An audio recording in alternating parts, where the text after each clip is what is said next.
Il était une fois, dans un village mexicain aux couleurs éclatantes et porté par le rythme vibrant de la musique, un jeune garçon nommé Miguel. Miguel aimait passionnément la musique, mais sa famille interdisait toute mélodie sous leur toit. Pourtant, il était fasciné par le mystérieux passé de son arrière-arrière-grand-père, qui avait autrefois été un musicien.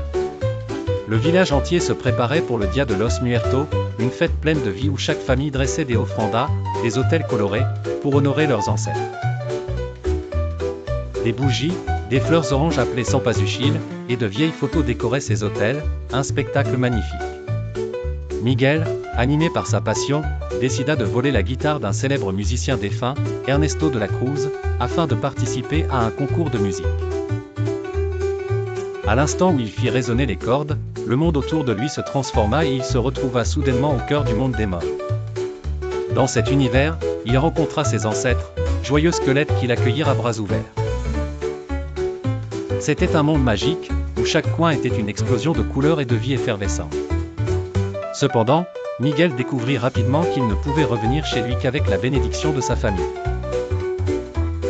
Mais Miguel, obstiné, souhaitait obtenir la bénédiction d'un musicien, pas d'une famille qui rejetait la musique.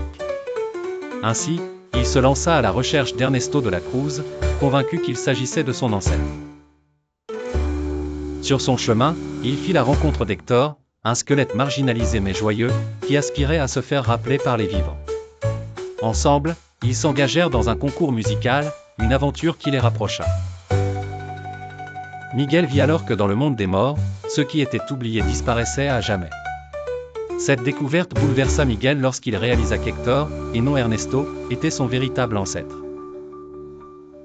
En cherchant la vérité, Miguel apprit qu'Ernesto de la Cruz avait volé les chansons d'Hector pour devenir célèbre. Déterminé à restaurer l'honneur de son ancêtre, Miguel tenta de dévoiler la vérité lors d'un concert enchanteur. Avec l'âme dans la voix, Hector parla de sa tristesse de ne plus jamais avoir revu sa fille, Coco.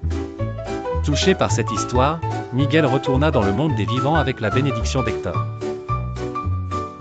De retour chez lui, Miguel chanta « Requierdam » à sa grand-mère Coco, ravivant en elle la mémoire de son père oublié et réunissant toute la famille dans un souvenir tendre. Depuis ce jour, la musique résonna de nouveau dans la maison de Miguel. Lors du Dia de los Muertos suivant, leur hôtel familial s'illumina d'images et de mélodies, vibrant des traditions qui honorent les ancêtres. La famille de Miguel, unie, chantait ensemble, célébrant l'amour, la mémoire, et la riche culture mexicaine qui les liait tous.